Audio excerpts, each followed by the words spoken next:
Hello, lovelies. Well, today I have a very special treat for you.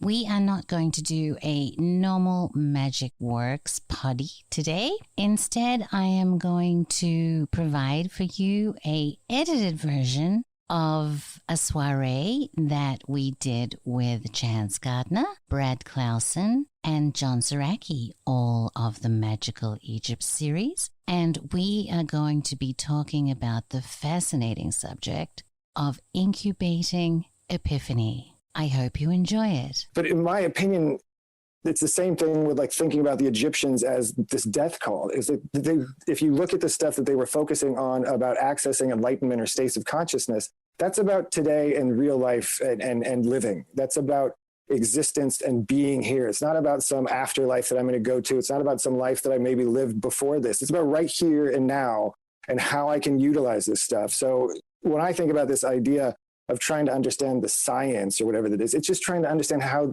obviously it works. Obviously they understood some aspect of physiology. In my opinion, I think they understood the brain because I feel like they made images of brain anatomy in their artwork.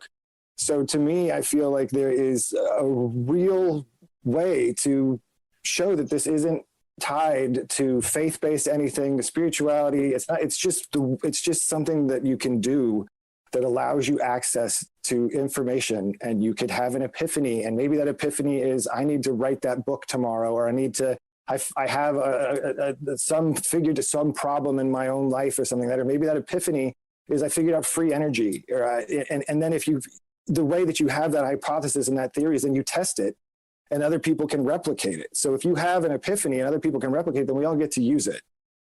Incubating epiphany.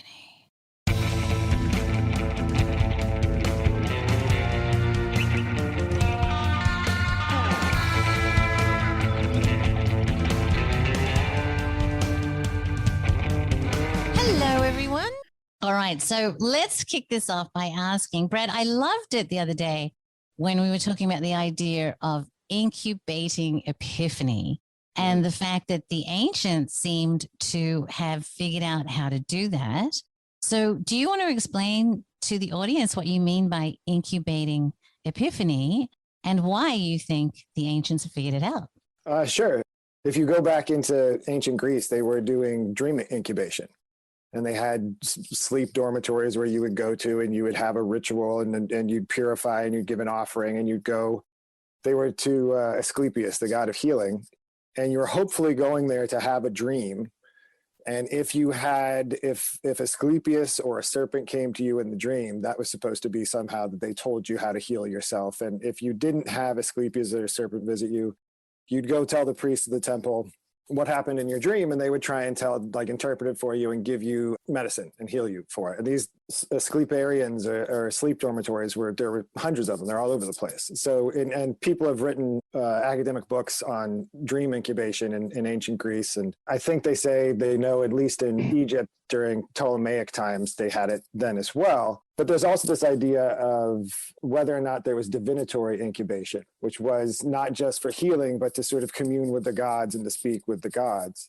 The whole point is that you go to sleep, you go through a ritual, you go through a purification rite, you give some sort of offering, you have this thing, and then you go to sleep in a dark room and you have a dream, And we do this every night. Every night we all go climb into a dark box, we sit motionless, and our conscious goes into this whole other insane realm of thought. And you can talk to dead ancestors, you can have epiphany and ideas come to you in dreams. How many people have talked about they had a dream and something came to them and they had a solution to something or other?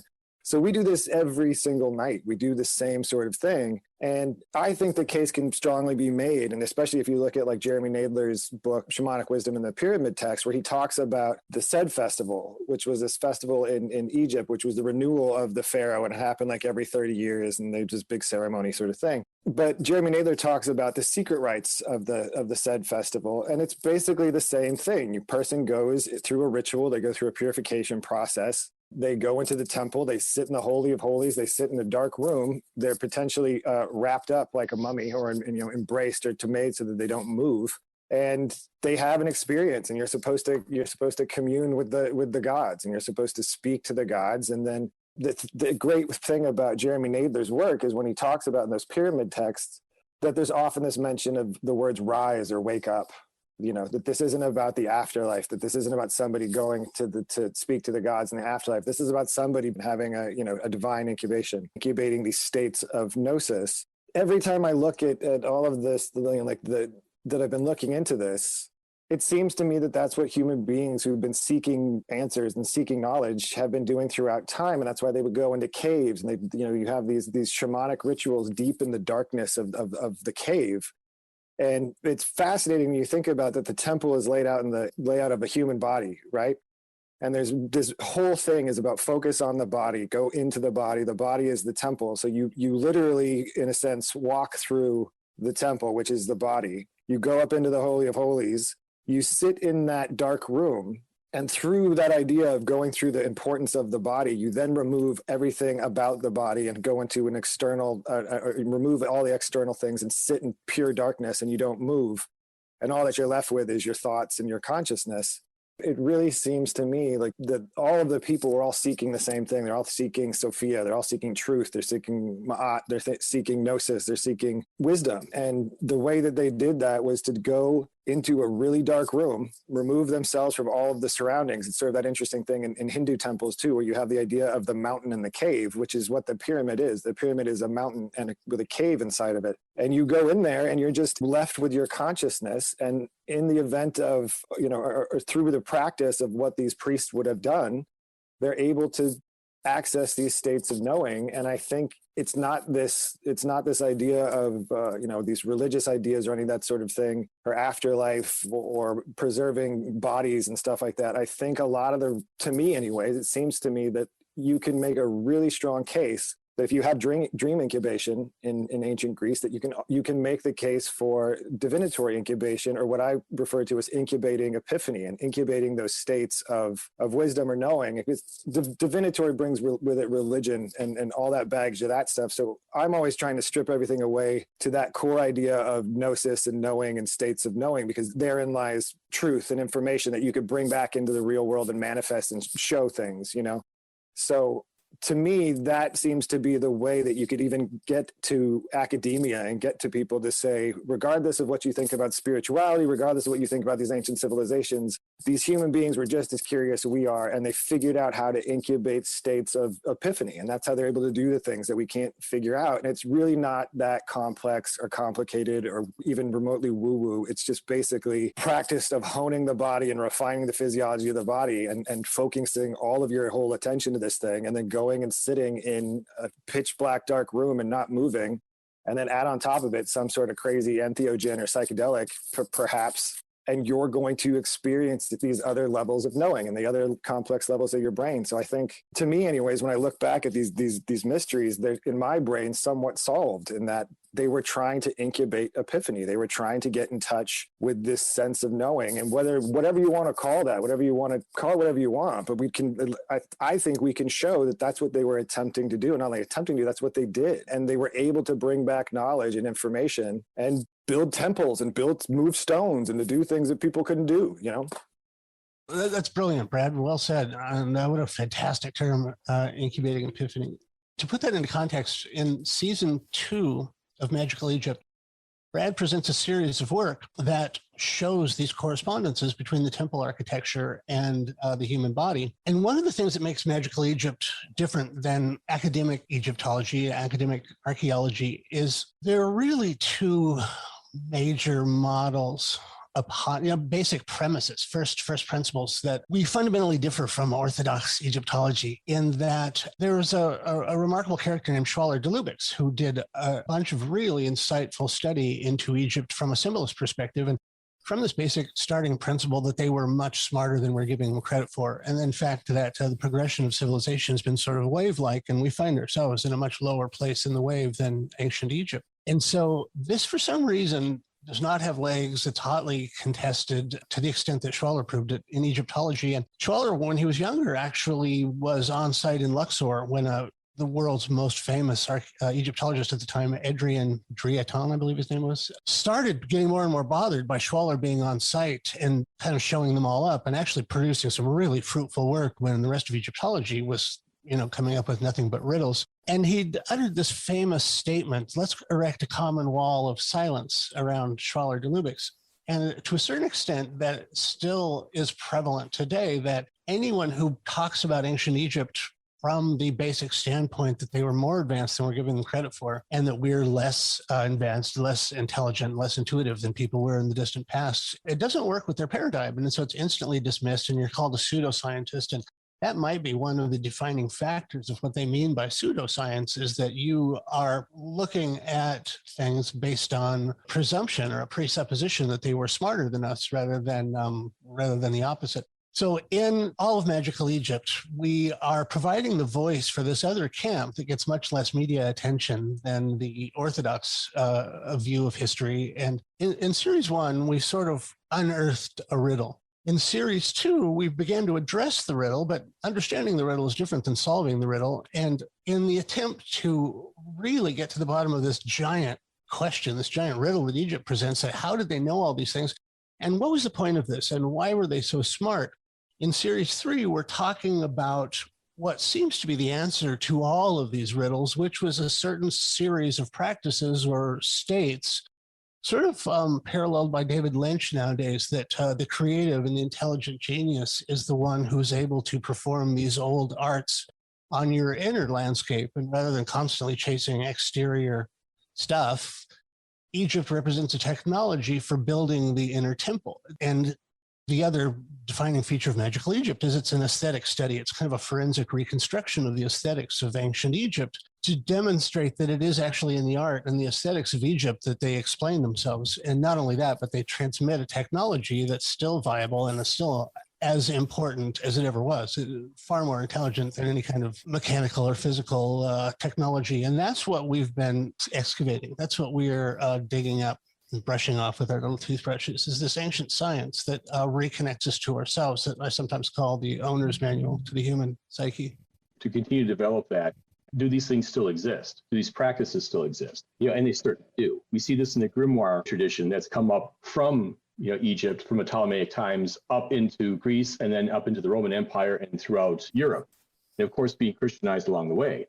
But when he's talking about dreams and dream incubation, or epiphany incubation, I think of like John of Maringi. Claire Fanger writes about him, in which he was practicing a form of angel magic that was primarily done through dream. Again, it's heavy prayer before going into sleep at night. I've done it myself, where I've done Kundalini work. You start working with and thinking about Goddess Kundalini in more of a worshipful way, and I've got dreams very immediately. You got to visit from the. These experiences are like being visited by an angel or like a higher order being. A muse. It's the ultimate muse that you can't will it to happen. You can't force it to happen. You can only make yourself as attractive as possible and create the right circumstances, flowers and candy and candles, and you create the circumstance and maybe you get a visit. And so I found Arthur Avalon's treatment of Kundalini, The Serpent Power was the name of the book. Really.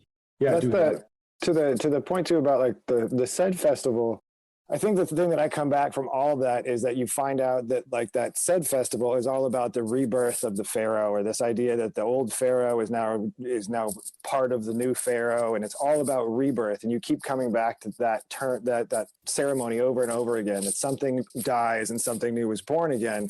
And hence the tomb or the temple is a tomb, and it is a womb in that sense, because you go in this one way and you wake up in the morning in the sunlight and you're born a new man. You've had an experience that is different from, and that old version of you is now, you're now Horus, right? You're now Osiris is now turned into Horus. But the thing that you find out is that in kingship rites, in these rebirths of the pharaoh, in rituals for the dead, they all have the exact same things, that there's this common link between them, which is there is some sort of purification ritual, there's some sort of a garment that gets put on, there's some sort of food that gets eaten, there's an anointing or a baptism. I mean, that happens in kingship rituals. Kingship rituals Even the Queen of England gets anointed with oil.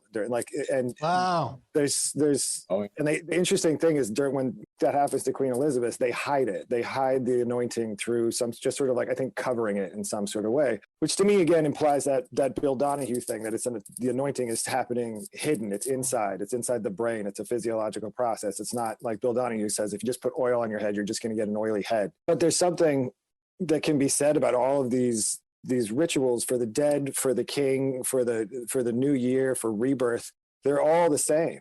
And it all comes from this idea of death and rebirth, of resurrection. And anybody that old term born again, one of many cases of cultural appropriation. How much seepage has there been? That term, I've been born again. You're born again every day, right? You wake up, I mean, that's the sun goes and dies, and it's born again on the horizon every day. Like there's that symbolism. Cliff Hyde and Terence McKenna talk about born again literally 20,000 times a second in the imploding and exploding of and any experience that you have, whatever, if it's from the mundane to the profound, the version of you before you had it dies, and now there's like the thing that John talks about, like with sex, like you can read about sex, you can see movies about sex, but you don't know anything about it until you have it, and your virgin self is dead, and you're new now that you know what sex is, that person of you has been born. You're a new person. You're this new thing. And so I think a lot of the times, granted, obviously the Egyptian culture was interested in the afterlife to some degree, but I think for people like Jeremy Nadler and a few other authors have made a really strong case that a lot of those texts, like the Pyramid texts or the Book of the Dead, are addressed to the same rituals, are addressed to kingship rituals and dead and the dead. And if you think about them as dealing with the living, as a person going through some sort of ritual, or basically somebody sitting in a pyramid for an evening or 3 or however many, and then coming out and being born again, it just starts to make so much more sense. And it's not this, you're not born into the afterlife as the Horus. It's not these big, heady, spiritual sort of things. Maybe there is something to that side of it. But the thing that we can take from it immediately is that they were talking about people doing this in real life while they were alive, going into a dark room, sitting there and having a vision.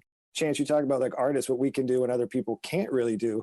I mean, most people have it to some degree, but we just practice that muscle more and more. We exercise that muscle of inner vision, of looking inside our mind and having to see things. And so if you have people that are really good and skilled at that, and then you put them in a dark room and allow them to just be with their inner vision, and again, you've given them a psychedelic or some sort of mind-altering substance, and they've done practices ahead of time to get their body and their physiology prepped so that they're basically Olympic athletes who've trained their whole lives for these tasks, they're going to have profound visual experiences. And they're going to... And you're trying to do inner cartography, and you're up in your attic. The attic is normally dark, and you're trying to feel around to get a sense of the lay of the attic. And psychedelics are like turning the lamp on. And suddenly you can just say, oh, there's a couch. I didn't see that couch. And stub my toe on that table.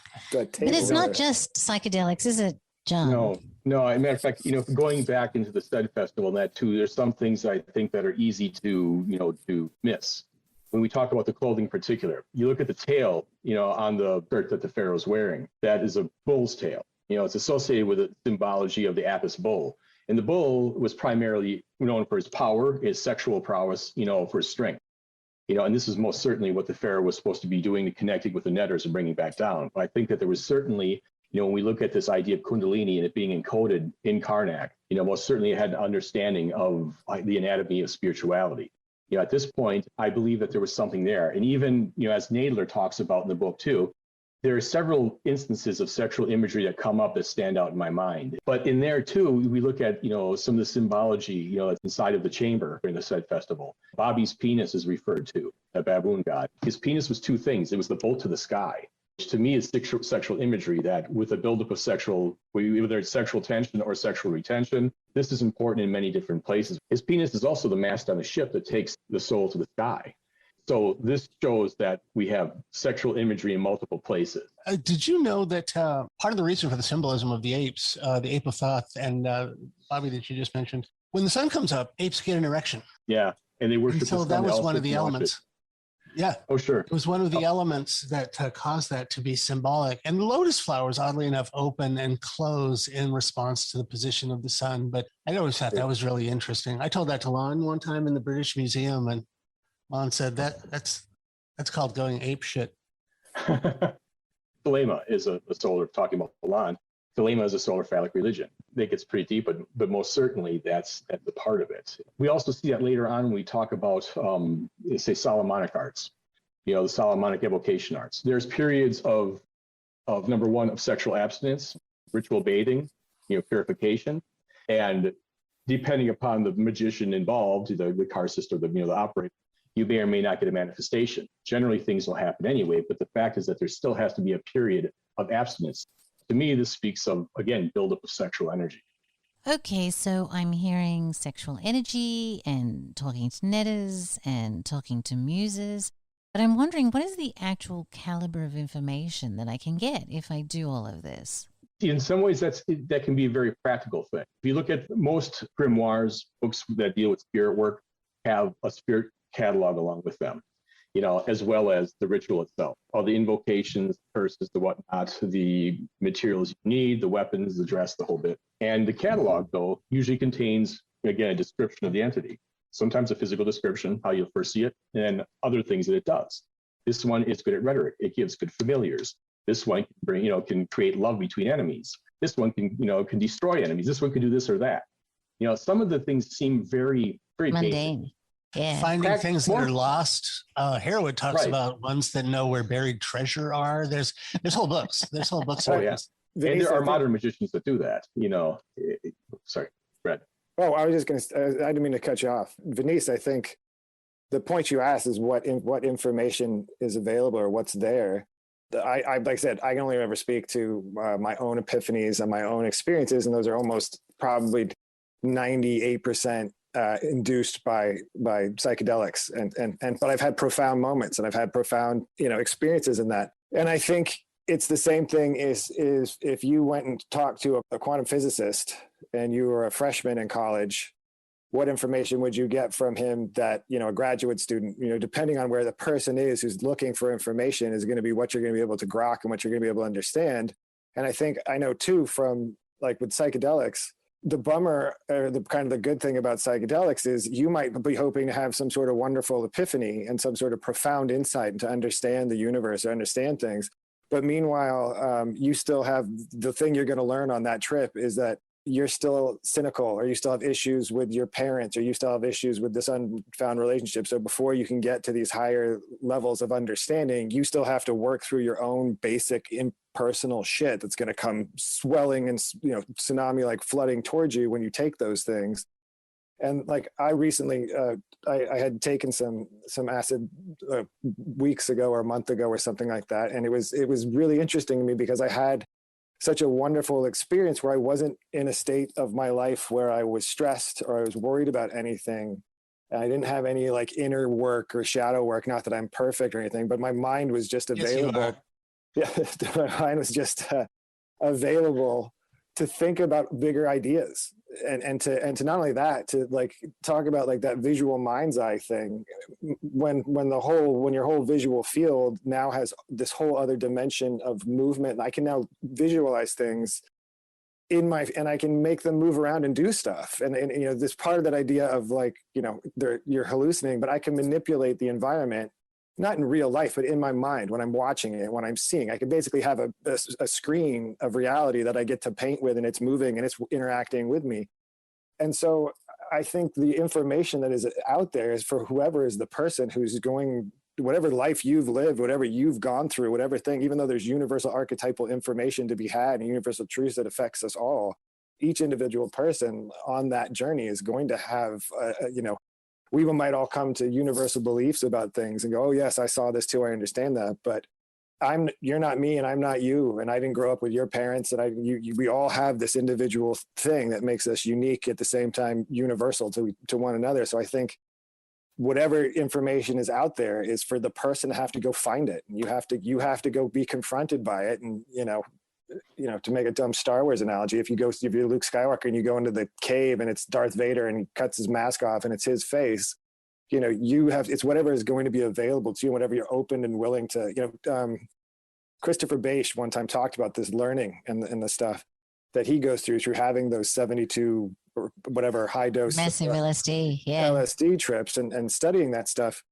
and that he said he wished he had a PhD. He said he was being shown information that he couldn't even really understand, you know? Yeah. And so, and I think that's one of the things that is common in psychedelic experiences, the same with ecstatic experiences and Kundalini experiences, which has been my thread through all of this, which is that idea of being face-to-face with wisdom or face-to-face with knowing. And how many psychonauts have said that, where they're like, I felt like I was in the presence of wisdom, but you can't convey it. You can't tell anybody what you saw, because it's just this download of everything all at once. And how are you going to make it into words? It's ineffable. You can't describe it. So you have to go through the experience yourself, and you have to go through, or, you know, you have to do the work, and you have to be devoted, and you have to, you know, whatever is going to happen is going to be in that way of you know, what you put into it, you know, what your intention is, and what you're looking for, and what you're capable to receive. Because there's a lot of people that might take psychedelics and not have profound, amazing thoughts about the universe, but might become, you know, Sid Barrett and fry their brain and become schizophrenic and fall into,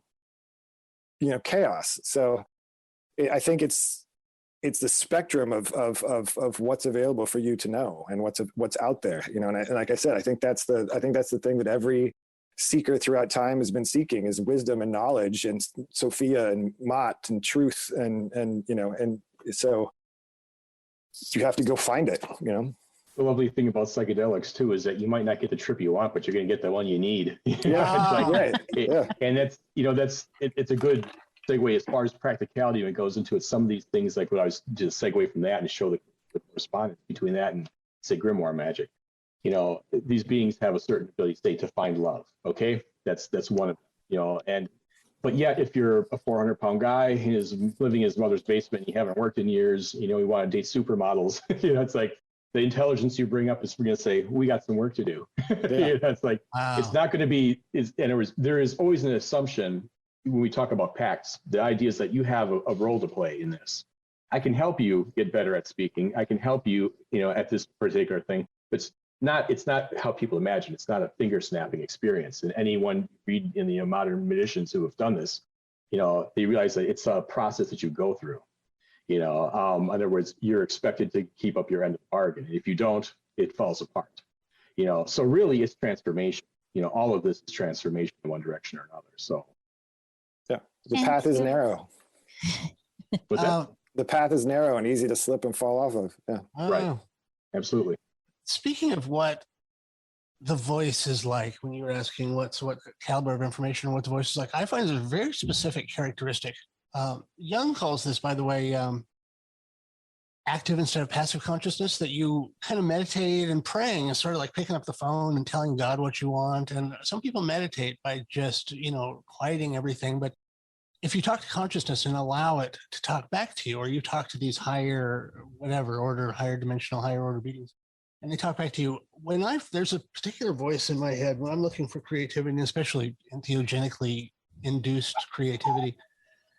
There's a very specific characteristic that I notice, and I know when that special voice is talking to me. And one of the things is, first of all, it tends to be kind of funny and playful, like DMT sort of, but also it has a characteristic of not being linear in time like we are. Like when I work through a creative idea, I'll start at the beginning and I'll workshop it and flesh it out, and you get 3/4 of the way through and you find that's why it doesn't work. And then you modify it and you go from the front to the back again, like writing a song. When these certain voices, active consciousness, talk to me, they're fully formed. They're complete. First of all, they happen in an instant. It's not like working on it for 2 weeks, but instantly I'll get an idea in my head. But they're fully formed, and they have a fantastic punchline, like they understood it back to front to back, and there's no time to have thought about it. It just instantly occurs. And I want to tell you this story. Speaking of this voice, a very similar voice there's a very similar voice that happened. Oh, so John West was telling me this story that John went down to Brazil or wherever Graham went to, but at a different time, to do the ayahuasca ceremonies back when there was only 1 or 2 places on earth that you could go and do this. And he went with a friend of his, actually went with a cadre of people. And one of the people there had never tripped before and was a very straight-laced person, like an old judge or justice of the peace or something. And he was astounded by the fact that his consciousness started talking to him and saying these strange riddles that he would have never thought of himself. And this is one of the riddles, and it has that funny characteristic of working front to back and back to front, like a temporal palindrome. The thing said to him, Hogamus higamus. Wait, higamus hogamus. No, Hogamus higamus. Men are polygamous. Higamus hogamus. Girls are monogamous. It's a fun little rhyme. That'll stay in your head, by the way. That was an earworm. That's going to stay in your head for years. Okay. All right. So somebody gets a funny rhyme. You get your ideas all. John's saying you get what you need. You don't get what you want, but you get what you need. So you all think this is really a big deal and it's really important, right? So I want to understand, why is this so important? My take on this has become more and more, it's akin to the things that are mentioned in the Machiavelli book, The Prince. Lately, it's become impossible to deny that there is a systemic censorship. In the days of our forefathers, John West and early Graham and early Robert Bauval and Schwaller de Lubeck, they were quite intelligent. Noam Chomsky talks about this. They're quite intelligent about never letting the mask slip that they are censoring and filtering for certain ideas. Something's happened recently where the new guard has taken the mask off and thrown it away, and they're not even trying to pretend that they're not censoring. And it really kind of let the cat out of the bag that all along there's been a censorship of these certain ideas. And the more time you spend banging your head against this seemingly invisible filter that doesn't allow certain ideas to get through, the more you realize it's the 800-pound gorilla in the room that nobody is mentioning, that you are simply not allowed under most cases to express certain ideas. And there's a kind of varying from soft to very hard resistance to mentioning certain ideas. And so when you just turn around and face that horrible fact that there's always been censorship, and it's a very specific kind of censorship, and then for anyone who's read Machiavelli, you understand that in a power structure, when you're subjugating people, when you're trying to keep the peasants as peasants and keep them from questioning, why do you get to wear that crown? Why do you get to sit on the shoe stone, the stone of scone, Why don't I have 50-year jubilees? It's a huge part of retaining power that you disempower the populace, you disempower the subjugated. And one of the most tried and true methods of doing that is removing them from their magic base or from their power, which is their history. Your history is your identity.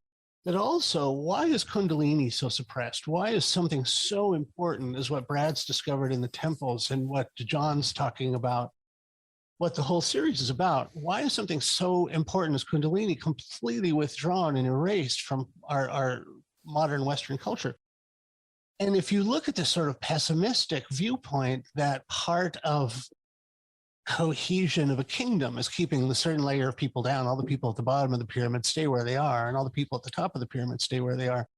Machiavelli was writing about this for as long, way back in the, just after the Dark Ages. And it is these factors that you keep someone from understanding this amazing glowing gem and this supercomputer, but also your connection to these timeless, immortal voices and primal creativity. If you are disconnected from that, then you wander around like an idiot and you don't have anything to work for, and you're happy to spend your life in pursuit of external trinkets and shiny objects. All of society, when you go out to lunch, you never go out to a quiet restaurant. Even in your moments where you ice it in Hollywood, I'd never cooked for myself. I lived out of restaurants, and I'd always noticed when I took a notepad and I went to try and write, I could never write, or I could never really think in restaurants because the music and everything was designed to keep you externally oriented. And it seems that all of Western civilization is there specifically to keep you from ever looking within and talking to all of those voices that you have this fine radio connection with. And so I think that's really important. I think that's the reason why our message, some of the things that we've discovered in last season and this season, they should be on the front page news. We should be talking to Larry King instead of talking to one another. Instead of talking to me. Thank you very much. She's the anti-Larry King. It's in suspenders, Denise. Get a pair of suspenders. So yeah, that's it. I think it's the disempowering and the ongoing censorship, and that this new paradigm and everything that's happened with Facebook and Google and whatnot has shown that there's never been a time when egregious or confrontational ideas weren't edited out or filtered. And so it, in a way, makes it even more important that we continue to say this louder and louder and louder, that in spite of the censorship and the beatings that we personally take. Okay, so I get that they don't want us to have this information. They want to control us. But I want to know, okay, John, but you well, just go. Just segue, I in the third series, you look at Atreus, the contemporary of Constantine. Again, grooving on what he's saying, the kingdom of heaven is within. It's like he was a meditator. He believed in that. This is how you find it. He was more of a yogi, but an early Christian mystic. And Constantine's loving it. He's like, this is great. Until someone whispers in his ear, hey, stupid, if they listen to him, why would they need us? Look, I don't think that there's ever been a time where these things were everywhere. And there was, in the first series, there was the guy who talked about the Yuga cycles, and how we're in Kali Yuga. It's like this is a time where spirituality becomes very hard. It's difficult. There may be a different period of time where it's easy, and maybe the brunt of people are more spiritual and can connect to this. But within, when we look even back on ancient Egypt, what we know of ancient Egypt, this was still a pharaonic science. This was practiced by priests. This was done in temples. It was, and it wasn't that the average person wasn't religious. They were religious and spiritual, but in a more literal, secular way.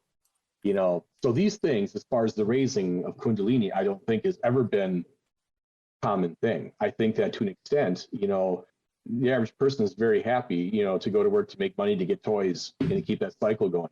That never-ending cycle of purchase and and desire. It just keeps on going. And I think most people are happy.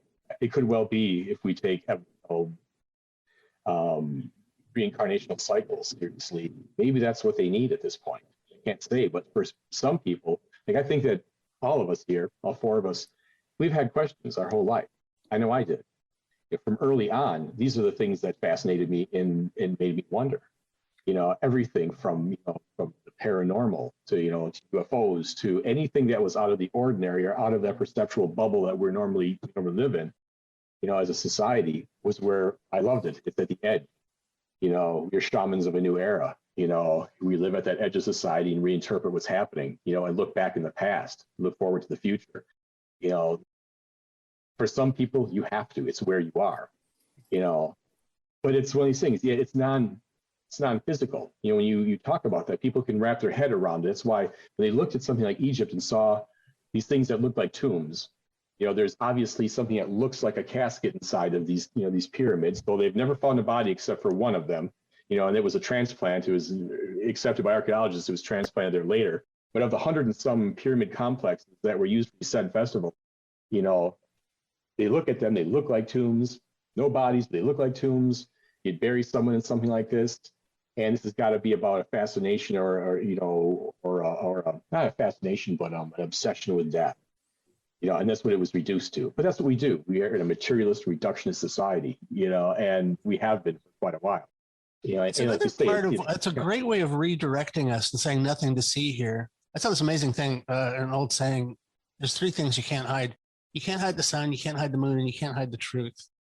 But when you're faced with the idea that you really want to hide something that you can't hide, you can mislabel it and misdirect people away from it. And it seems very much that that's what's been done here. So by calling Egypt a death cult, that was an amazing thing. By saying, oh, they're a death cult, or by saying that word religion is an incredibly facetious label, slanderous label. Oh, that's a religion, that's superstition. When in fact, it was a science mapping out these higher aspects of consciousness. I'm sorry to interrupt you. No, it's okay. It's perfect. And in fact, even when I went back and was watching the first series, and looking at John Anthony West going through and talking about it, he was still talking about this as an after-death experience.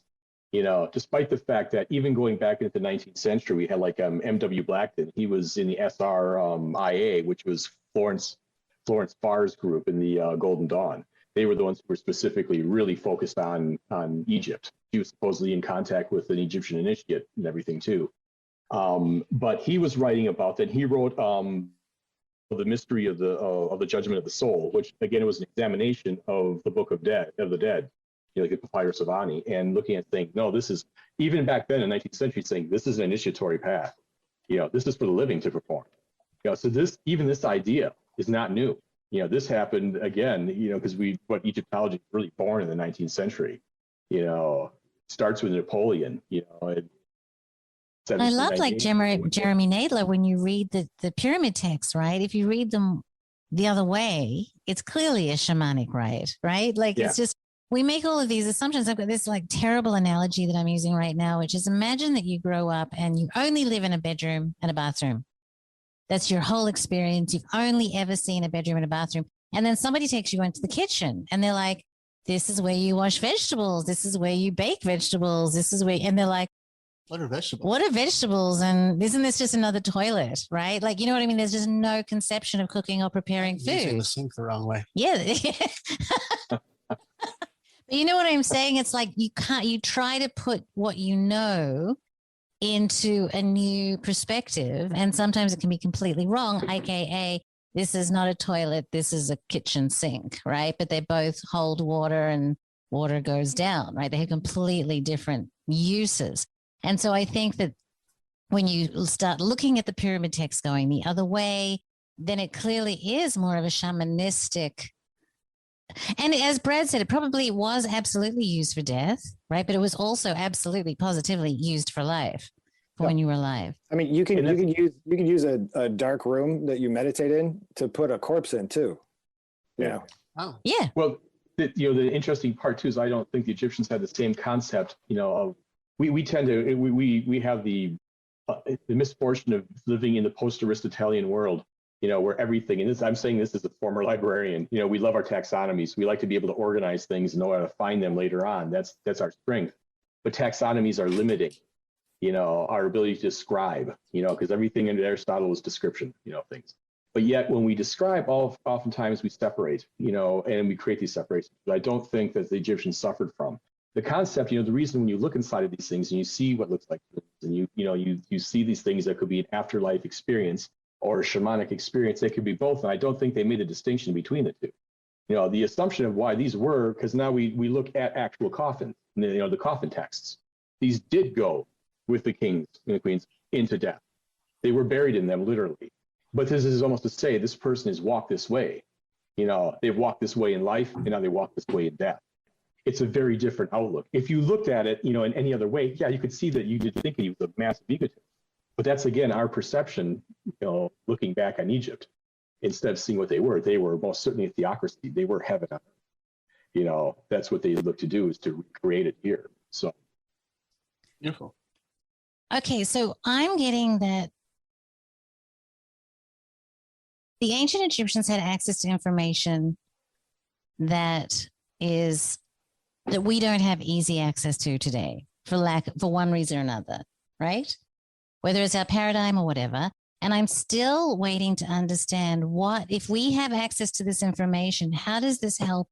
How does this help us today? Well, I was going to say, Denise, that to me, the reason you asked me to answer that question, what's important about magical Egypt? My whole course throughout all of this has not been seeking spirituality or seeking God or divinity. Like I said, those terms come up, and I have a totally different understanding of them. So they don't faze me and they don't bother me anymore because I've severed all that baggage from those words. But the thing that I'm always trying to do is to try to demystify this stuff and take it out of spirituality and find at its alchemical core of true essence, what is of value here that can be utilized for people today and that we can have access that's something that's in a sense tangible. And to me, again, it goes back to this idea that all of these people were seeking wisdom, they were seeking knowledge, they were seeking states of enlightenment, they were seeking states of gnosis. Joseph Campbell said, you can't teach somebody enlightenment. You can only teach them the way to enlightenment. And so that's what these philosophers, these priests, and all of these people were attempting to do. Everybody had to walk that path to enlightenment. And then on your way to that path, I used to think it was really dumb that they called the mystery schools. I always thought that was like a hokey, like Scooby-Doo type of name, But then it's absolutely perfectly true, because it's the mysteries of life. Who are we? What are we doing here? What is consciousness? What is existence? What is any of these things? The big picture questions that anybody who's watching this, or all of us who've been seeking, these curious people who want to know and look out in the world. And when you go out in the woods and you're walking around being, what is all of this? Who am I? What am I doing here? What is the point of any of these things? Then those big existential issues, but then on the same sense, there's the functional issues of just mathematics and physics and knowledge and things that you can have these states of epiphany to, where you can look at nature and look at birds, and then all of a sudden at some point put a 747 in the sky. You can get to these states of knowing where somebody has an epiphany. I mean, I always make the comment that our whole world is built on the shoulders of one epiphany after the other, of the fact that we're all in different locations, talking to a fucking rectangular electronic thing and having a device, having a communication across the globe right now. Some people had epiphanies on how to make the chips smaller, how to get this to all work, how to get satellites into the sky. They had epiphanies and they accessed knowledge that was then tangible and manifest into all of the magic of the world that we live in, to every single thing that we get to have, to all the stupid, pointless shit that we get to have. People have figured stuff out. And to me, the thing that's so important about this corpus, these ancient understanding of this, these philosophers of wisdom, is that's the key of what science is trying to do. Science is always trying to find answers. It's trying to find information. Einstein had his hopes of a theory of everything, trying to understand reality and we think about how much we don't understand, but think about how we do. Think about all the things that we do understand. Like I said, to the point that we can travel across where we have rockets going into, we understand a lot. We understand far more than my dogs do. And so I think, to me, the really important thing, that my dogs, my dogs, they're smart. I have smart dogs, but they haven't figured out flight. They haven't figured out the internet. They haven't figured out these things. So as much as human beings are just another animal, we have this amazing brain. And one of the things, as far as Kundalini goes, Gopi Krishna talks about that idea of the Kundalini creating the dynamo, or unleashing the dynamo of the human brain, and unleashing this amazing device that we have that allows us to tap into universal truth.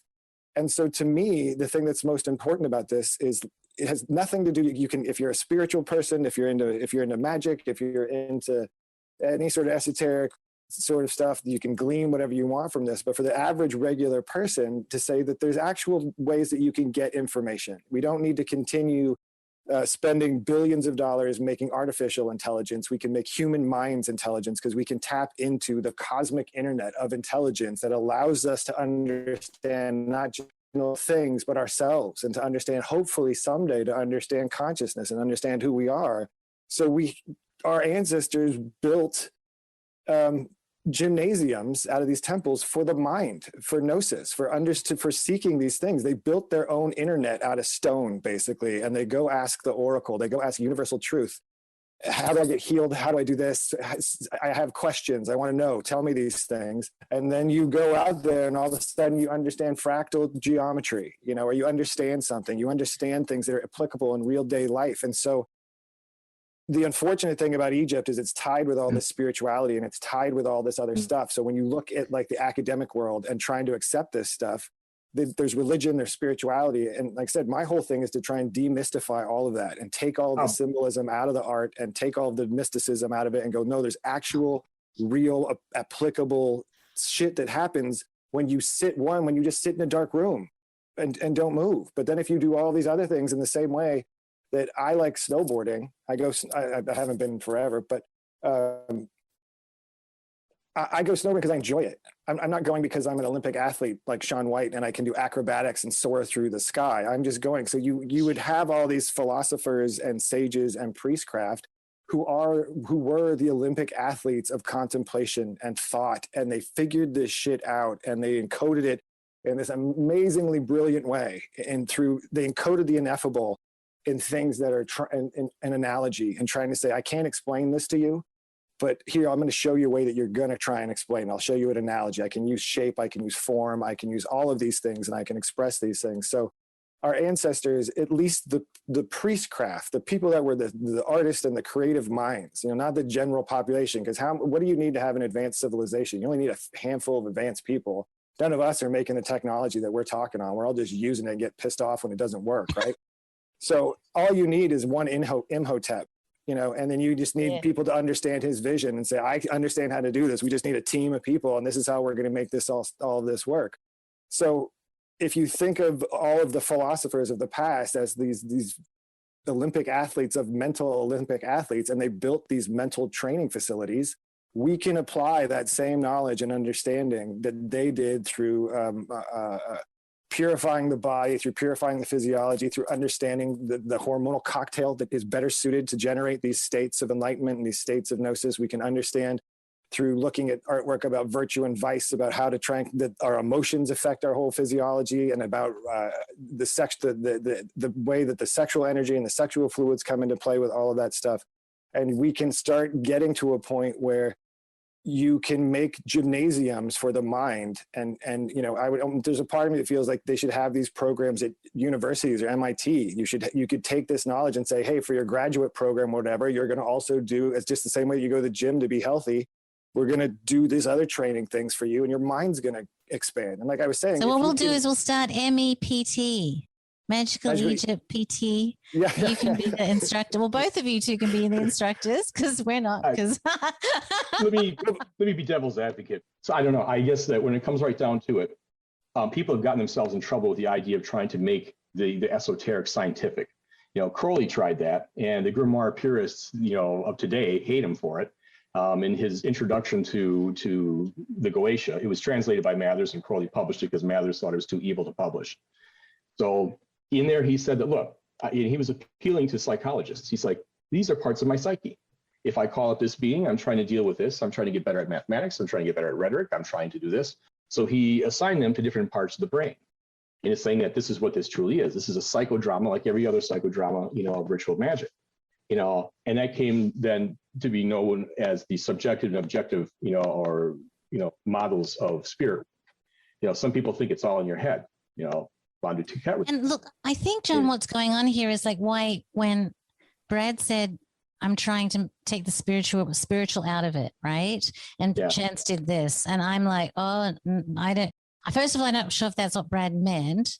And then second of all, I think what it is that, I just want to say that word is so loaded, right? Spiritual. It's like Crowley had to go to all that trouble because the word is loaded with so much shit that if you could talk about the ineffable or the invisible or the eternal or something that's not religious in feeling, it might not have been the problem, and he might not have gone like this. And no, I think there's a practical aspect to it, but I think there's some things that are incredibly unpractical.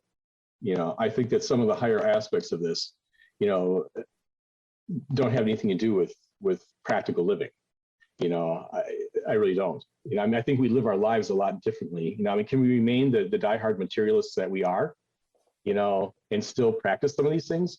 How many people have gone down, to Peru to go to an ayahuasca, ceremony, and then come back and be the same $300,000 a year lawyer that they were before, maybe with a slightly different, perspective. But as everyone who's done a psychedelic knows, it wears off. You have a period there that lasts for probably, if you do a heroic dose, if you do a good trip, it might last you for a while. You might go through months, definitely in my experience in the past, it's relieved, slight depression, things like that. It's gotten me onto a creative bent. I have a much greater appreciation for music, when I do psychedelics.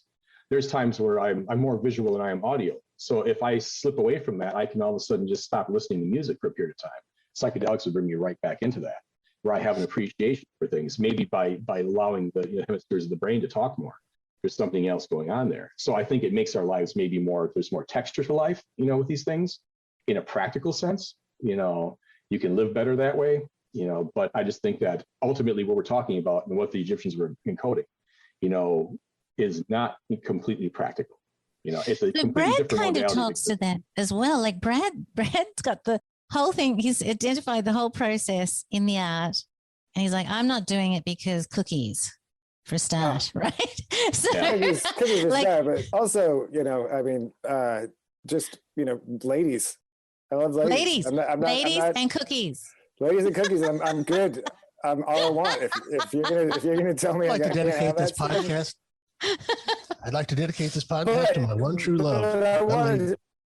But to that question, like this idea of, I have a really hard time, but like I said, the term spirituality, I like, it's just as much as religion has all this baggage and God and divinity has all this baggage. I think spirituality has all this baggage too. And I don't even really know what the word means. I live on 5 acres and I'm out in the woods, and I've been out here for 10 years. And I feel every day when I'm out in the woods, an interconnectivity to nature.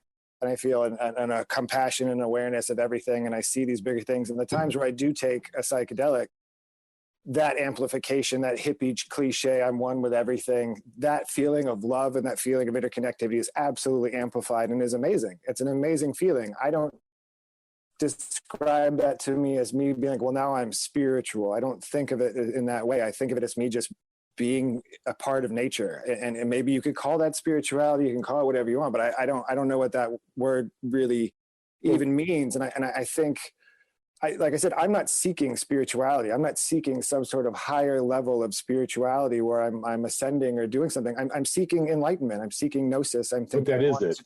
Well, exactly. In other words, the problem is with language, right? I mean, there's a reason why language mutates. There's a reason why we don't speak Shakespearean English. You know, Shakespeare didn't speak Shakespearean English, but we don't speak that way. We don't speak Middle English.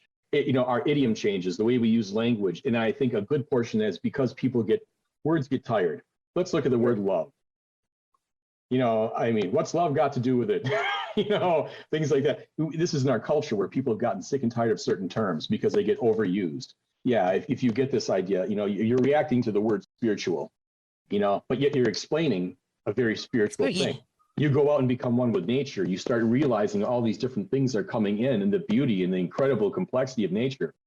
Okay, you can pull the word spiritual out of it, but it is what it is.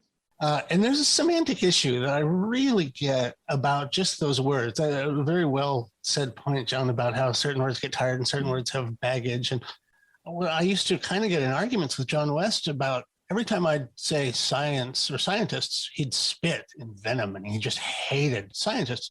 And I had to explain to him, I'm not talking about people who are scientists. I'm talking about the methods of science where you have an active, organized, intelligent system of research where you, like when we were talking children, make a hypothesis, test the hypothesis, observe the results, codify and write down those results, and then apply them. And the most important part of this is, to answer your question about the importance or the point of all of this, science is a method of inquiry. I think the negative connotation of science and why we want to bring up this word spirituality, and I prefer your word, I think both of you used it, ineffable. There's certainly something ineffable. So the negative cast that science has taken lately is we equate it with materialism.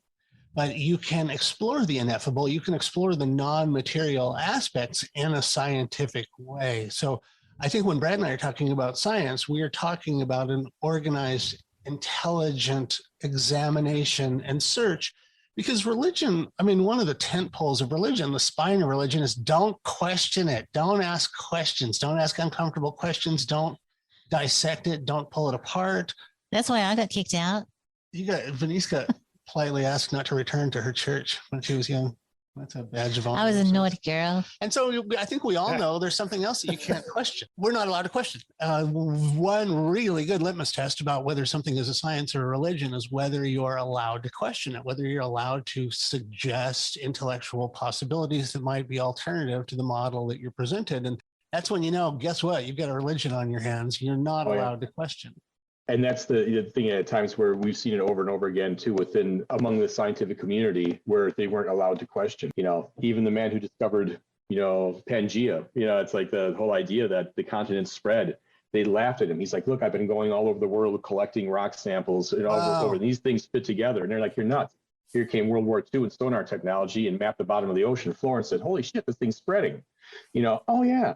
But they didn't want to believe despite the evidence he was showing them. So again, this is where science becomes like a religion. I mean, this impulse is not specific to religion. It's not specific to science. The scientific inquiry, yes. Crowley's, method of science, aim, of religion. Yeah. Most certainly he said that you should try to test yourself, test the boundaries of your being. Go out and see, walk until you drop. Use Indian clubs until your arms, get so tired you can't move. Do these kind of things. Test your physical body. Test your stamina in different ways. Test those parameters and then do them on a spiritual level. How long can you meditate? Things of that sort. So he was big into trying to use some kind of scientific method. I just mean that at a certain point, science and religion parted. I think there's gatekeepers, who have different ideas and reasons, whether we're talking science, whether we're talking religion, most certainly religion's about control. It's a political construct. That's a problem. Spirituality. I mean, how many people have said I'm spiritual but not religious? In other words, I recognize there's something greater than myself. The universe around me is pretty amazing. I don't have all the answers, but maybe I can do some things that'll help me find. To go back again to Stephen Buhner, he talks about gating. We were pretty open when we were children. We're not fully developed, but we're open. And as we go through life, we're told this isn't important. That's not important. Gate those things off. So we start seeing, in a way, a smaller world than we saw when we had an underdeveloped brain, but a bigger potential in a bigger wonder at life. So we go through gating. Then he's like, you can break this gating. Again, you can use psychedelics. You can meditate. You can do any number of activities that will break you out of your normal state of consciousness. I mean, perhaps that's a better way of looking at it. We're looking at altered states, to be able to go beyond what normal thinking capacity is, because it's pretty dull. Face it. I mean, when I'm going through my normal day, I'm not firing on all cylinders. A lot of stuff I'm automating. I'm simply going through and doing the things I need to get done, and then I have those moments where I try to amp it up, when I come out of meditation, when I do ritual work, when I start listening to music and start trying to pry open certain senses, starting to appeal to as many of my senses as I can. And what's great is all of those things are like meditating, dancing, sex, all of these things are actually incubating epiphany at different levels, right? They get you into an altered state of consciousness. Mm-hmm. So when you are meditating, you might get a great epiphany. If you are dancing or snowboarding or whatever, that's when the epiphanies come, right? Anyway. Moving. In general, the whirling dervishes, look at them, the movement, yeah. I think to me, there's something that has to be addressed, and it's in multiple points here, but it goes back to talking about John and Graham having this, and Venice, you and I talked about this on the phone the other day. The thing that John wanted more than anything, and the thing Graham wants more than anything, is for that same closed-minded academia to accept their theories and their beliefs, and to have them say, to have academia go, John, you're right. Oh my God, Schwaller was correct. We should tear down this wall of silence. We should erect new institutions to all of these things. So at the same time that both Graham and John are antagonistic towards academia, they want their acceptance more than anything. And in my opinion, I don't think it's a good idea to be antagonistic, and I don't think it's necessary to be antagonistic, and I don't think it's necessary, this thing that happens between spirituality and materialism, that it's either or, this idea of mind and body, is this idea that we are a physical being that has this nebulous consciousness in it. Think about any pain that you feel, that awareness, that nebulous I who is me behind my eyeballs feels excruciating pain, from back pain to a hangnail to stubbing my toe, like that. You can't take the consciousness out of the body entirely. And not only that, I feel like the body is the vehicle through which we experience consciousness. And that's, the temple is designed in the layout of a human body. And your body is the temple. Everybody's basically saying, focus on the body and go into the body. And it's this interesting paradox where, like I said earlier, through going through the body, you are able to get out of the body, and you go into darkness, and you remove, it's that kind of, one of the pillars to me of existence is this constant paradox of death and rebirth, of that everything in all of existence is a multiplicity, an infinite multiplicity, but that word everything is a singular unit. So even that idea of something that can be singular and then multiple at the same time. We live in this constant state of paradox, inhale and exhale, life, death, up, down, like all of these things, day and night, black, white. So the idea that it's either materialism or it's either, spirituality. And I think obviously materialism as, a lifestyle is something that's awful when you think about like just buying cars and things and being interested in materialistic, superficial things. But physical reality, I mean, even that term matter is, I mean, mater is mother, I mean, it is the mother of existence. It's the mother of and that idea of like a reality check. Like there's the physical real world is very real, and we get to experience it and have this consciousness. So and even this idea of this battle between science and, I mean, in season 2, that was my whole thing, is that the bridge between science and religion. That science and religion suffer from the same problem, multiple same problems. They both have a bunch of woo-woo based on faith that you need faith to believe in. They both have their own dogma. They both have their rigidness. They're very similar. But the thing to me that they're very similar in is they read art literally. The religious person looks at art and says, this is historical fact. And the scientific person looks at art and goes, this is a bunch of fairy tale nonsense. And they discard it and they throw it in the trash, not looking at it as art, as metaphor and symbol. So both of these two camps have screwed up in totally understanding artwork. And then that's the whole idea that Chance talks about, is that it takes artists to look at this stuff. My job is to sit and encode symbols into art. As I'm making a logo for a friend of mine, I have to encode what he wants people to think about his company when he looks at shapes, when people look at shapes. Like it's one of the hardest things in graphic design is logo design, because you have to, it's almost like an act of magic. It's a sigil. That's basically what logo design is. It's a sigil. And so I think there's this unfortunate aspect for a lot of the people that are into magical Egypt and this fan base, where this lofty ideas about spirituality, and there's all of this stuff, and that's great if that gives you something in your life and it connects you and it grounds you and it makes you feel bigger, more good on you. Keep doing it. Like I said, whatever words you want to use to make you enjoy your life and have life, it's great. But in my opinion, it's the same thing with like thinking about the Egyptians as this death cult. Is that if you look at the stuff that they were focusing on about accessing enlightenment or states of consciousness, that's about today and real life and living. That's about existence and being here. It's not about some afterlife that I'm going to go to. It's not about some life that I maybe lived before this. It's about right here and now and how I can utilize this stuff. So when I think about this idea of trying to understand the science or whatever that is, it's just trying to understand how it obviously it works. Obviously they understood some aspect of physiology. In my opinion, I think they understood the brain, because I feel like they made images of brain anatomy in their artwork. So to me, I feel like there is a real way to show that this isn't tied to faith-based anything, to spirituality. It's just something that you can do that allows you access to information, and you could have an epiphany. And maybe that epiphany is, I need to write that book tomorrow, or I have some problem in my own life or something like that. Or maybe that epiphany is I figured out free energy.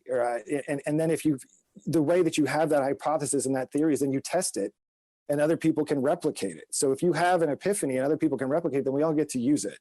And we all get to take advantage of this stuff. So again, I'm not trying to diminish anyone's spirituality, anything that they want to do. The reason why I'm trying to take things away from spirituality and demystify them is because look at how hung up we get with all that stuff. We get hung up talking about religion. We get hung up talking about spirituality, and that science and religion fight, and materialist and spiritualist fight. And it's done us no good. It has done us no good for either side or camp to sit there and go, you're mired in materialism and matter, and you're stuck. You don't realize there's so much more to this world. And then the materials say you're off in the clouds thinking about spirituality. There's a Chris Goss, the guy in Masters Reality and the music producer, talks about with writing music and stuff, is that in order to be a popular band, you got to have one foot in the cloud and one foot in the gutter. And it's true. You can't be the super amazing musician who does time changes and other musicians go, wow, that's really brilliant, but it's not hooky and no one sings it, and it's not a radio hit. You got to speak to the masses, right? So you got to have one foot in both worlds. And I think probably to John's point about like the modern day shamans, that's sort of what people that are seekers are. You've got one foot in reality and you've got one foot in this other realm. As for me, my job is to be imaginative. I'm in an imaginative state all the time. Yeah. That seems to be the crux of this, what you just said. And it reminded me of these stories of when cell phone towers first started getting erected. And the whales, for some reason, the subsonic ability of whales to navigate towards where they should actually be going and fulfill their actual, biological purpose, got subverted. And suddenly, instead of going to their spawning grounds or whatever whales do, they started swimming up onto shore because they were mistaken about where they should be going. It was a false goal or a false beacon, like sirens. And materialism, especially in our, in the Western world, the materialism is that cell phone tower that's misleading us, and that we have this natural instinctual drive towards something. We have this natural, we're impelled towards something. And, if you take up sunlight, you have sunflower growing up, this flower grows towards the light. And if you take that sunlight and put it on the ground, the flower will start growing down towards the light. And television has done this thing that it's a light on the ground that's dragging everyone down instead of lifting everyone up. And the materialism, the idea of the blind, the duck blind of materialism, the false notion of the importance of material goods, or the false constraint that everything we know and everything we are is constrained to the material world, is exactly the point of the show. And this is actually the point of your, this is my answer to the question that you asked about 3 hours ago. Was the point of this? What is the importance of this? Is it just so that you can build temples? I have had a good day, so I'm going to build a temple that's in the shape of a man's head. It's not that. This is, as we've said in the show, this represents a lost owner's manual. It shows you what you are. One of the most fundamental questions people have, and the reason that we're all looking for love in all the wrong places in the country, Western world, I'd suggest. The reason why we're all looking for things in the most idiotic of places is that there was a manual that told us, here's what you are. And that's why it's a mystery. You're a mystery to yourself more than as much as you are to anyone else, especially Brad. And the point of this lost owner's manual is not just to show yourself, good to know, interesting. I didn't know I had gills. It's not about finding things out about yourself as much as our mission, our goal as whales has been subverted by a false signal. There is something incredibly important that we're supposed to be doing. There's something that we have a natural instinct towards, the way flowers have this instinct to grow in a certain direction, and that growth direction can be subverted by moving the sunlight. The Western world seems preoccupied with keeping us from knowing this central thing about ourselves. And it's not just because it satisfies curiosity to know about ourselves, but there are fundamental senses, vision, hearing, smell. There are higher dimensional or higher register organs of perception that we have all atrophied. Imagine living in a hyper-Victorian world where sex was outlawed. So taking that to its logical conclusion, imagine we lived in a Victorian world where sex and the orgasm were completely erased from society. There is a function that's critical and primal in our psyche that has been removed from our lexicon. You're not even allowed to know about it. And if you talk about it, you're called a conspiracy theorist. But one of the things we're researching, the glue to tie together this next episode, is we found Fenice found a treasure trove of Rudolf Steiner talking about Kundalini. And he specifically addresses this thing that we're kind of, we're not dancing around it, but we're marching towards, we're skipping towards, with our hands all held together. Walking like an Egyptian towards. Hooling towards it in a circuitous path, is that our bodies are not just physical. The thing that Brad talks about, our intuition, this moment where John Sieracki's talked about, where these demons and gods and other non-incarnate entities are talking to us, those are organs of perception that are standard issue, that in the old days, our finishing school was to develop these higher faculties of perception. So when a puppy is born, puppy's eyes don't work for the first couple of weeks, and then their eyes open up. If you think about this idea of the third eye and these higher organs of perception, intuition and empathy and all kinds of crazy stuff that other people in the past have talked about, bilocation and not being stuck in temporal time, and cities, HIDDHIS, the Indians had a word for it, these superpowers that, Marvel is the closest we've come to actually treating these things. Point of Kundalini, the point of Egypt was to direct you to something that we're supposed to be doing. The most important thing about us, answer to the question, what am I and what am I supposed to be doing here? That's been withdrawn from us. That's a horrific crime, not quite the crime that COVID was. Maybe it's greater crime than this whole COVID thing. The greatest crime that's been perpetrated on the Western world is our reason for living has been withdrawn from us so that we reach out to physical consumerism to fill the hole. When we start looking at this writing as, I don't want to say as scientific transmission because of John's good point, but as a factual, logical presentation, transmission of a sort of technology, you can call it spiritual technology or metaphysical technology, but what it is they directed us not only to the mechanism of our head, of our body and our nervous system. The reason snake's so important, by the way, is that your sense of self and the I is the spine and nervous system and head. And if you just look at that, it looks like an I, and that is the I, and that's the ineffable name of God. In the Talmud, the ineffable mark of God that he left on us is our self-awareness, this consciousness that we all have that doesn't really make sense in this meat wagon.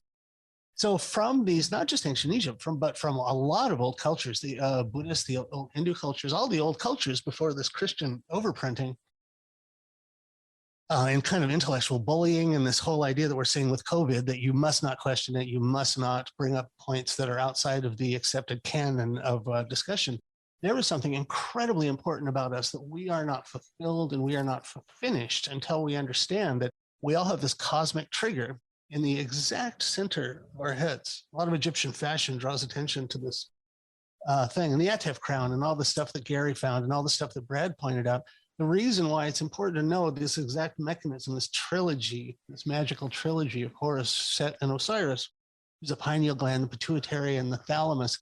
That is our spirituality. There used to be a codified scientific means of turning on that radio, bringing on these higher aspects of ourselves that in most Western culture have remained atrophied until they fall off, like a little vestigial tail. NutraSweet was notorious for calcifying the pineal gland.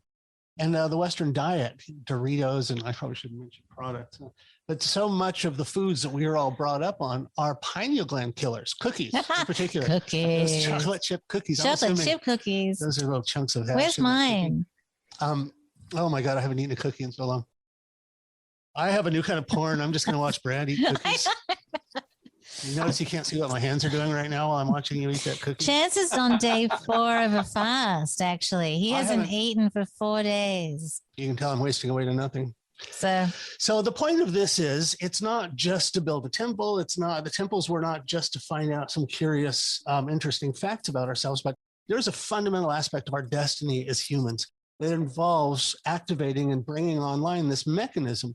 There's an electrical kind of meta-orgasm and a meta-puberty, a second puberty that you go through when you have this cascading flood of ions that does something to your magnetic field. The magnetic field grows and grows, and as we've covered, the reason for the depiction of the halos behind the heads of people who were enlightened, that was present in Buddhism and Hinduism long before the Christians started doing it. And the Christians don't really have an answer for why they do it, but we all know what it is. It's the showing that this is a person who's raised the Kundalini. They've become a finished person. They are an adult in the metaphysical sense. They are completed. The Pharaoh with the risen snake, it was the same thing. That signifies that you are a true master. You're a metaphysical adult instead of a metaphysical prepubescent. That is where we as whales were swimming towards before the cell phone tower started misdirecting us and we all started beaching ourselves. And the point of magical Egypt and the answer to the riddle of Egypt, in my opinion, is this, if you understand it the correct way, which might be why we get so much resistance. And by the way, we don't get resistance from art teachers. There's been amazing professors of art from around the world that have contacted us saying, you're right on it. And Egyptologists, of course, will chew their own leg off before they ever admit that we're right. And that's why the things that Brad has found, the things that we've presented in the show, these are world-changing, world-stopping headlines, but they have not reached that critical mass yet because there seems to be a force that would rather we not find these things out about ourselves. And when you start pursuing these and you start having these experiences, even though you don't get all the way there, and some people do, but the road signs along the way where you suddenly start knowing what a person's going to say to you, or knowing how a person's feeling, or knowing when you're about to, whatever. Intuition, creative genius, all of these things are our natural birthright. But for some reason, they are so, I don't think anyone would argue that we're all in a box right now, and especially people that are still in quarantine. Here's a shout out for the people who are still in quarantine. We'll probably be in quarantine again next month because it's a cyclical thing to create, that false sense of hysteria and learned helplessness. So very much you are actually in a box because of these people who do not have your best intentions in mind and certainly aren't trying to protect you from some imaginary virus. We are all in a box. There's a way to get out of the box. Vanessa and I were talking in the car. Instead of me paying attention to traffic and keeping my hands at 10 and 2, we were chatting frivolously in the car about the anglerfish. There's this kind of fish that's a big old mean anglerfish, and he has this weird appendage, this Salvador Dali incomprehensible appendage, and it has tiny little fish, a little delicious fish on the end of this appendage. And it's this weirdest thing you ever saw, a little stalk that comes out with a little fake fish on the end. And so intermediate sized fishes come up and they bite the little fish, and then the anglerfish uses his bait, he's the original fisherman, to eat the fish. We have started to identify ourselves as this little fish, and we've forgotten, largely because of the encouragement of the media and the materialist paradigm, we've forgotten that we're the big fish, we're not the little fish, and that our little fish is in a cage right now, but our big fish, when those organs of perception that your pal, his name escapes me now, German guy, Rudolf Steiner is drawing attention to the point of esotericism, that it's reminding you that your organs of perception have been denied and you've been misdirected from them for so long that they've atrophied and you've not used them. You've lost the ability to open your eyes on a higher plane and clearly see someone's true intentions when they're trying to bullshit you, or truly see the moment of your own death, or whatever. All of the amazing millions of things that you can do that are considered paranormal or supernatural or extra material.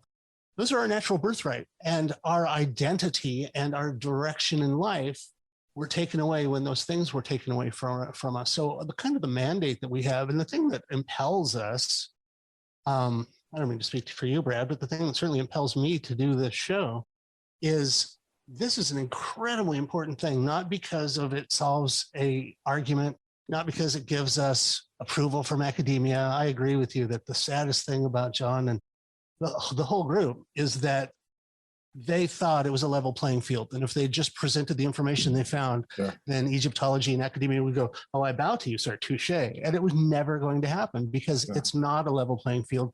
It's not about what's true. It's about the same thing that we're seeing with the COVID thing. It's about bounding of debate, confining your awareness to a smaller and smaller and smaller state, until you are unaware of the fact that you have a sovereignty, you have a freedom, you have a destiny, and you have this incredibly important thing that makes you impossible to put in a box that someone doesn't want us to know, and that someone, their reign of terror is over the minute that everyone understands we are much bigger than that thing that they're trying to put in a box. And that is the point of Magical Egypt. I think that's the most important thing, at least in my opinion, about ancient Egypt. Well, I think that that was enough. Yeah. Yes, that's excellent. Why, all right, that's yay! why Chance is the mind behind the whole project. And it's like, because what you're saying is perfect. You're never going to give people a kind of intellectual indigestion, eating too many tacos. Well, it's the funny thing about this, because I've always thought is that you're never going to get this accepted. Like my response to to the Crowleys out there and the Skinners, like, you're never going to get these two different groups to come together. Never going to happen. Why look for acceptance? My point is not to argue. I wouldn't make the argument. I would simply say, I'm going to do what I'm going to do over here. You may not. I think of it as a party. I think of it as we're all saying, well, there's an amazing party. It's a rave. It's over here in this parking lot. And let's all go and let's all party. And there's people going, no, that's not a party. There's no party there. And we're all like, great. I'm glad you don't think there's a party, because I don't want you to come to my party. And guess what? The party allows, here's another thing. You find out something about yourself. You think you're a car, and you think that you're, we're led to believe that we're like a car and we have this certain propulsion power, but ultimately we're stuck in this 2D plane. And suddenly you find out you're not in a car, you're in a hovercraft. And there's this button that you've never pushed before that allows you to levitate. And then suddenly you realize it's not just a levitating hovercraft, it's a fucking time machine. You can do all this stuff with this car and nobody told you because you never saw the owner's manual. And we keep thinking we're in an old jalopy. I certainly do. I treat my body like a garbage, like a punching bag. And I'm the Chuck Yeager of, anyway, I'm the Chuck Yeager of psychedelics. Chuck Yeager, that's an old, I'm dipping back to Spam in a can. Exactly, or Twinkies. So anyway, that was to culminate all of this. Chance. Well, I was going to say, I am of the opinion that I would say I disagree. I think I am mildly optimistic that I think, given the fact that it seems like consciousness studies and this academic community does seem to be a little bit more interested in consciousness than it ever has before. Certainly coming up. I am hopeful that there can be some understanding of the fact that at least the people before us had an understanding of consciousness, and I'm on the opinion, like I said when we started this, that it was going to be a super slow burn and it was going to take forever. But I feel like there is a turn in consciousness studies and the academics' approach towards understanding consciousness. There's definitely a turn towards academia's approach to psychedelic use. So I'm mildly optimistic that you can reach across the aisle and say, like, hey, you guys, there's a whole, there was a interview with Neil Tyson, Neil deGrasse Tyson. I don't know why you have to say these people with three names. His name's Neil Tyson. Why I gotta say is, like Doogie Howser with Neil Patrick Harris. It's Neil Harris. Why I gotta say your middle name? Like, anyways. I think he was on Rogan's podcast. He made this comment about how developments in science often come from areas outside that particular field. Almost always. Tangential to it. And he was talking about how the development of the MRI didn't come from a doctor, but it came from a physicist or someone who saw the medical capabilities of the potential of this for medicine, but they weren't a doctor. They weren't in the field of medicine. And Neil Tyson talks about the point. He says, for himself as an astrophysicist, a lot of their understanding and their developments happened because they shared a coffee lounge with biologists. And he says, and then a chemist would walk in. And my whole thing is I am desperately trying to shove my foot in that quote unquote teacher's lounge and say, hey, the art department has a lot to show all of these fields. Like, it's not like, and so to me, I am hopeful that because it's there, because I feel like you can make the case, and I feel like it's not that hard. You can, like I said, if you get people off of this, like this is either dealing with a cult or spirituality, and those words frighten people immediately, and religion. Those people, like even with Morrow, we were talking to Morrow, and he was saying he was trying to get people in his field and in medical field to watch Magical Egypt, but because it was on the occult channel, that word scared them away right away, right? So yeah. I am mildly optimistic that there's enough interest in consciousness now, and there's enough, I emailed somebody at Princeton one time and said, a person who had written books on consciousness, and said, as someone outside academia studying consciousness, how do I get like a grant, or how do I get people to help, give interest in consciousness? And he said, I'm a part of a major academic institution. And he said, there's interest in consciousness, but no one's willing to put money into consciousness studies. And so I think but that was years ago. And I think that's slowly starting to turn around. I think that the big problem that the scientific community shies away from all the time, which is, what is consciousness? I mean, the scientific community has gotten so bold to say that they're going to be able to download consciousness to computers, which is comical to me, because how are you going to download something that you don't know what it is? You don't know where it exists. You don't know how it works. You don't know, you can't quantify it. Show me a jar of consciousness, but you're going to turn it into never going to happen. Yeah. It's never going to happen. Yeah. You're going to turn that into ones and zeros and put it in a machine. You're going to take something that exists in organic biological matter. What USB port? What USB port do I use for that? But the Ray Kurzweil, the futurist, said in 2043, they're going to be able to download consciousness into a computer. You got 20 years. Figure out consciousness. You better get on it. People better get on before they're going to download it. They better 2,000 years so far, and we haven't been able to. Go, John. Sorry. No, just my point is there's some things are cyclical. Every generation, people to an extent start to explore things, like they call those cycles. Every once in a while, all of a sudden there'll be a big interest in it again. Then it drops off, just like psychedelics.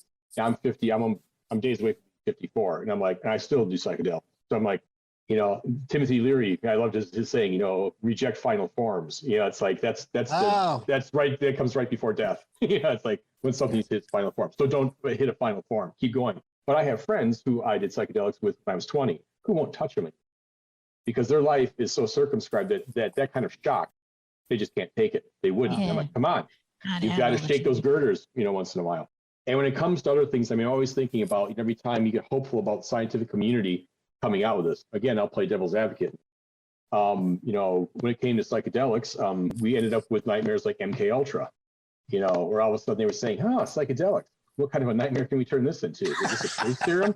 And I'm like, yeah. Even when Gordon Wasson went down, to study Maria Sabina, the group that went down with him, they stuck a CIA operative in there, in the research team. I'm like, and again, this whole thing when he came back and wrote that article, of hunting the magic mushroom, that was produced in like Time magazine, like 1957. That's what precipitated Timothy Leary and Ram Dass going down to Mexico. That started the whole hippie movement. All of a sudden, Oaxaca is flooded with hippies, and that kicked off the psychedelic movement. So I'm like, but again, we had incredible things come out of it, but a lot of nightmare stuff. There's a certain point of the materialistic, scientific community that will just not allow this to be a beautiful thing, a thing of getting control of yourself, of maybe your full potential. People empowerment. Don't want us to be empowered. So I'm suspicious, highly suspicious. Again, I go and look back at, maps. They're doing this multidisciplinary study of psychedelics. But again, I don't know really, what Rick Doblin is hoping to do. I look at it and I wish you the best, but if this can't turn into money somehow, and again, the reason why they won't fund things, if we can't make a product out of this, we just have no damn interest in it. Because again, it's trying to wear away at that stone that, that the immediacy of physical, being. How do we make money out of proving that money doesn't matter? Yeah. How do you do it? It just doesn't happen. So I always liked the older things. I guess when I'm not willing to throw the baby out with the bathwater. When it comes down to something like psychedelic experiences, look at Rick Strassman from the first, series 2 with DMT, the spirit molecule. He had an interesting idea that, in fact, this may be this one spot, this ability to all of a sudden create massive amounts of DMT in the mind may be how we enter and exit the world. Strassman himself is a Buddhist, and in fact, oddly, you don't think about Buddhists being, restrictive in that, but his work with psychedelics got him in big trouble with his own Buddhist community. If you remember reading Did you hear what they said? They said some of these DMT shots are slinging people hundreds and hundreds of incarnations into the future, and you're depriving them of the slow and steady growth. It was very interesting that they had quite specific reasons that had to do with the machinery of incarnation to say, stop fucking around with that machinery up in your head, because that has a very specific purpose and it's not recreational. Rick just wrote a novel, by the way. Rick has a fiction novel. I don't remember the name of it, but everyone look up Rick Strassman's. That'll make him very happy. Well, Strassman wrote a novel. I'm going to, because I'm not sure of the recording capacity, I'm going to wind this up and we can take on psychedelics another time. But I want to say thank you so much, John. Thank you so much, Brad. Thank you, husband. And I think we kind of got where we wanted to go. But now John has me second guessing it. And Brad, go, sweetie. Oh, so it seems like we covered a fair amount. If you're trying, like in the immortal words of Bono, we still haven't found what we're looking for. I try and quote Bono once a day. All right, well, let's say goodbye. First of all, goodbye, everybody. Bye. And we're gonna say all the best stuff now. All right. Okay, boom. Here we go. And